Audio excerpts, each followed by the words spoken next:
The plan wasn't meant for me to hear. But as I walked past the half-open dining room door, their voices spilled out like poison. My name, the Christmas program, laughter, a surprise segment, a joke costume, a line about oil stains.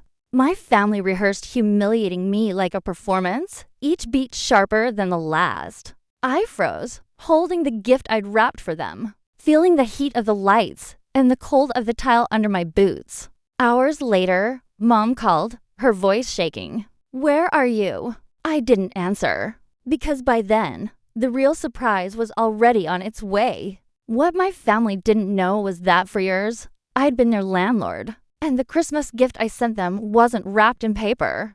It was a lease termination notice delivered by courier to their church program. In front of everyone. My name is Peyton Reed. And this is the story of how one overheard conversation destroyed the family business. That tried to destroy me first. When I think about how all of this began, it never starts with Christmas. It starts years earlier in the Reed house in Plano, where everything looked perfect. Symmetrical frames, polished floors, soft gold lighting, but nothing ever landed softly. I was 18 the day I told my family I wanted to study automotive engineering. I remember the smell of dinner in the kitchen, something buttery, something warm. My father, Daniel Reed, owner of a chain of upscale furniture stores, was setting the table. When I spoke, he dropped a metal serving spoon. The clang echoed harder than it should have. My mother, Marlene, the one who coordinated charity galas and kept the family's image ironed flat, blinked. Slowly, like she was buffering. My brother Aaron, older than me, a medical resident at the time, the family standard, lowered his eyes to hide a smirk. My younger sister Belle, a part-time dental hygienist and lifestyle content creator, laughed outright. A quick, sharp sound. The spoon wobbled on the tile. I bent to pick it up, fingers brushing against the cool metal, leaving a faint smear of oil from the spark plug I'd been working on earlier. No one said it out loud, but the silence filled in the sentence for them. That's not what our family does. After that, the pattern settled in like weather. Marlene would slide job listings across the counter. Office assistant, receptionist, never looking directly at me when she said, "This would be more stable." She'd gesture vaguely toward my hands. The faint lines of grease that never quite washed out. Especially when you're around people. Aaron, when he visited home, would pat my shoulder with a doctor's practice sympathy. "Just be careful with all that physical work," he'd say, as if I were one accident away from proving his point. Belle recorded videos in the living room, the ring light illuminating her hair as she told stories about finding balance and elegance. When I passed behind the camera, she'd wrinkle her nose for her audience an inside joke they weren't supposed to understand. Oil fumes again. She'd laugh. Her viewers would fill the comments with little laughing emojis. I stayed quiet because that was the role I'd learned to play. My silence kept the house smooth, their image intact. Every time there was a gathering, cousins, church members, neighbors, I walked slower, kept my voice low, and made sure my boots didn't click too loudly on the floor. Quiet was safer. Quiet didn't get me pulled aside later for tone, posture, presentation. The memory that stays with me is small. Me standing at the sink washing dishes, the steam rising around my hands. Behind me, my family laughed at a joke I wasn't part of. I looked down at the water running over the oil-stained crescent near my thumbnail. That was the moment I learned what I was allowed to be in this house, and what I wasn't. I arrived at my parents' house early that evening, carrying a wrapped box. Small, neat, something I'd chosen after a long shift at the garage. The lights inside glowed warm against the winter dusk, the kind of glow that made the Reed house look welcoming from the street even when it wasn't. I stepped in quietly. My mother, Marlene, was somewhere deeper in the house, rehearsing the Christmas program she coordinated for the church. My father Daniel's voice floated down the hallway, steady and practiced. I followed the sound, passing framed photos where Aaron, the older brother held up as the family's model, was always centered, and Belle, the younger sister who curated her life online, always caught the best lighting dot as I reached the dining room. I noticed the door wasn't fully closed. A narrow strip of golden light cut across the dark hallway floor. I didn't mean to stop, but I heard my name. Peyton, Marlene said, as if trying it out for a joke. Laughter followed. Then Daniel's voice, low but clear. She'll wear the jumpsuit, right? The blue one. It fits the theme. Aaron chuckled the same soft, polite laugh he used with Patience. The toy car will get a reaction. Belle added, and the line about oil stains? Perfect. The church will love it. There was a rustle of paper. Someone rehearsing a script. Someone else fixing the timing. It took me a second to realize what they were doing. A skit. A Christmas skit about me. About my job. About the grease under my nails. And then Daniel said it, like the punchline of a long-planned joke. We'll read the will afterward. It'll land better that way. I felt the box in my hands grow heavier. The wrapping paper bending slightly under my grip. The hallway suddenly felt colder than the night outside. No one inside the room paused. No one sensed me standing there. I backed away slowly, keeping my boots silent on the tile. The box held close to my chest. By the time I stepped outside, the truth sat clean and sharp. I had overheard my family's plan to humiliate me at Christmas. The cold hit me first when I stepped outside. Not the sharp kind that bites, but the dull, heavy cold that sinks through layers. I stood on the porch for a moment, holding the box I brought for them. The wrapping paper slightly crushed from how tightly I'd gripped it. Inside the house, the laughter continued muffled now, but still bright, still rehearsed. I set the box down on the wooden bench by the door, brushed my thumb over the corner once, and walked to my truck. I didn't cry. I didn't yell. I just drove.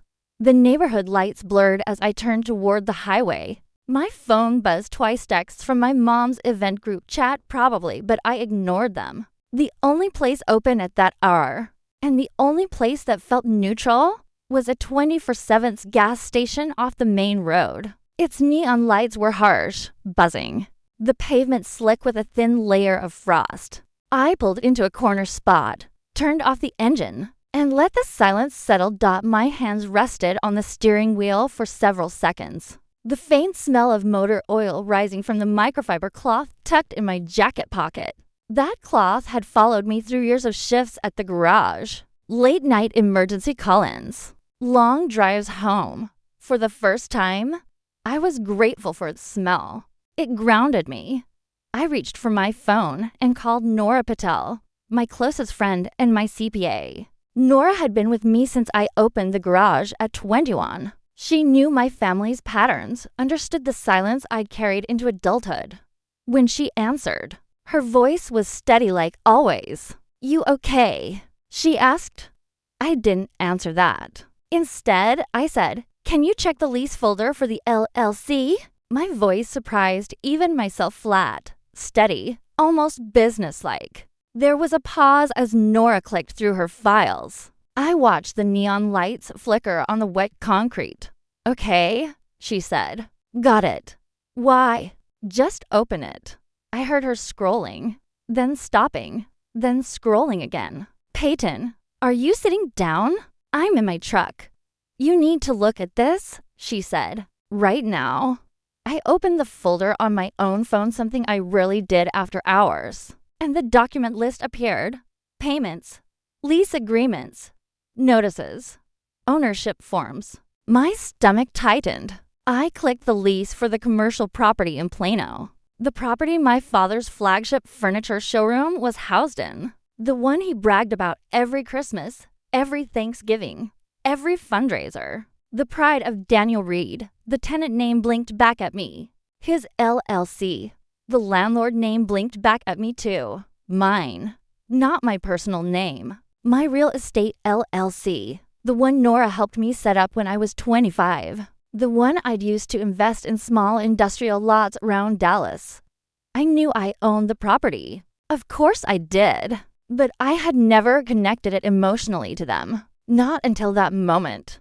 I scrolled further. Payment logs. 3 missed payments. A pending increase in market rent significant. A clause about non-renewal that I had highlighted months ago when Nora told me. The market was shifting. At the time, it felt like professional due diligence. Now it felt like something else entirely. They're using your property, Nora said quietly, and they're behind. I leaned back against the seat. The neon light buzzed overhead, rhythmic and cold. For a long moment, I didn't speak. I just let the information settle, not like a revelation, but like a slow, inevitable truth finally reaching the surface. What do you want to do? Nora asked. I stared at the lease, at the rent calculations Nora had written in the margins months ago, at the notices I hadn't sent yet, at the folder of templated documents waiting for me to fill them out. The answer came easier than I expected. Everything by the book. Okay, she said, already shifting into work mode. Then let's start. I set my phone on the dashboard mount and opened the laptop I kept in the back seat. For late night paperwork, the screen cast a pale light across the truck's interior, catching the tiny scratches on the steering wheel, the dust on my boots, the faint oil stains on my nails. Nora talked me through each step. I opened spreadsheets, checked payments, calculated overdue amounts, cross-referenced lease clauses, prepared a notice of default, prepared a notice of non-renewal, updated the market rate increase based on the latest comps, linked ownership verification documents, drafted the cover letter for courier delivery. Each step had weight, not emotional weight, but procedural, clean, controlled. A kind of clarity I hadn't felt in years. At one point, Nora said, if they planned a Christmas lesson for you, this is just your gift in return. I didn't laugh. I didn't even smile. My fingers paused above the keyboard. It's not a gift, I said. It's a line. She understood. When the packet was ready, signed, time-stamped, uploaded, I sat still for a full minute. The station was nearly empty. A distant truck hummed as it passed. Somewhere behind me, a vending machine whirred to life. I pressed send to the courier. The confirmation pinged softly. I closed the laptop, wiped my hands on the cloth in my pocket, and looked out at the dark highway stretching ahead. This time, I said into the quiet, I won't fix what they've broken. Christmas Eve at the church always looked the same. Soft lights, poinsettias lining the stage, the camera crew setting up as if the Reed family were part of the program itself. My mother, Marlene, thrived here. She moved through the hall, adjusting garlands, nodding at volunteers, perfecting what she called the atmosphere of generosity. I wasn't there, but my absence didn't register at first. Inside the banquet room, the early arriving relatives were settling in. My father, Daniel, was rehearsing lines for his short speech. Aaron, the older brother, celebrated like a trophy, adjusted his tie in a mirrored pillar. Belle, always angling for the best frame, checked her phone's front camera every few minutes, smoothing her hair between takes. The courier arrived at 6:47 p.m. He slipped through the decorated hallway, past a children's choir practicing carols. He carried a stack of envelopes, white, clean, official. He asked for Marlene Reed by name. She smiled, assuming they were last-minute donations or RSVPs. When she tore open the first envelope, the expression on her face broke cleanly. First confusion, then a small, precise shock, like a bulb flickering before it burns out. The pages inside slid neatly onto the table under the bright lights.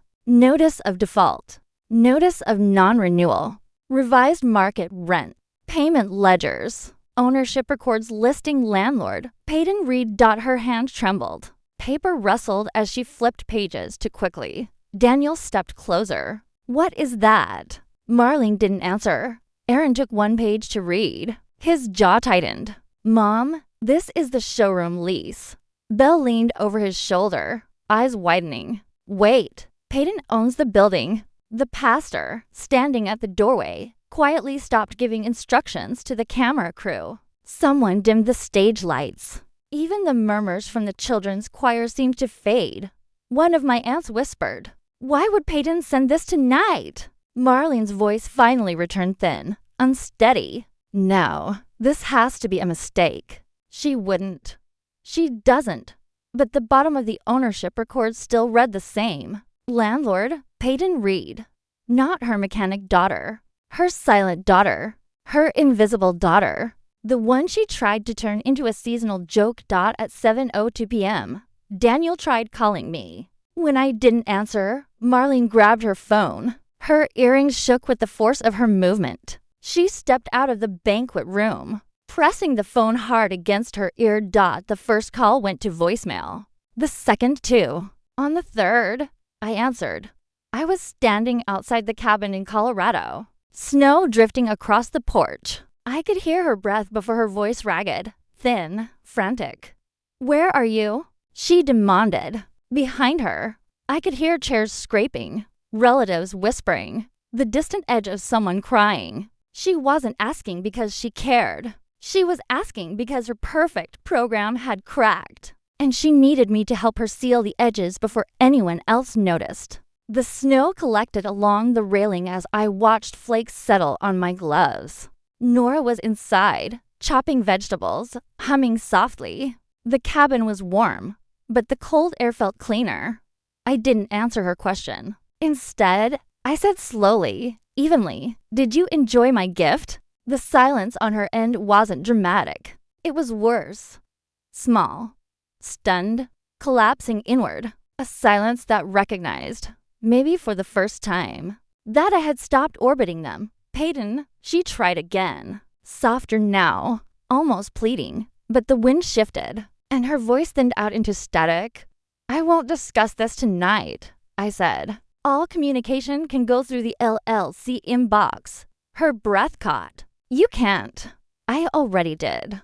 I let the silence sit for a moment, not as punishment, but as distance finally measured. Then I hung up. The snow kept falling. The phone stayed still in my hand. Inside the cabin, Nora set another log on the fire. And for the first time in years, I felt nothing pulling me back toward Plano. The morning after Christmas, the cabin was quiet in a way the Reed house had never been. No stage decorations. No curated lighting. No soft, rehearsed laughter leaking through doorways. Just the sound of wind threading through the pines and the soft crackle of the fireplace. Nora had started before sunrise. I sat on the small porch with a mug warming my hands. The snow had fallen heavily overnight, burying the steps in a smooth, unbroken sheet of white. My boots left the first marks when I stepped out there, each print sinking cleanly into the surface. Inside, Nora moved around the kitchen, her presence steady and unobtrusive.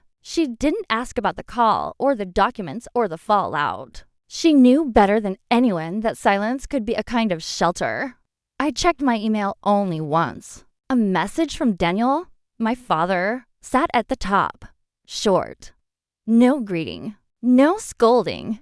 Just logistics about transferring operations, points of contact, payment timelines. Professional. Measured.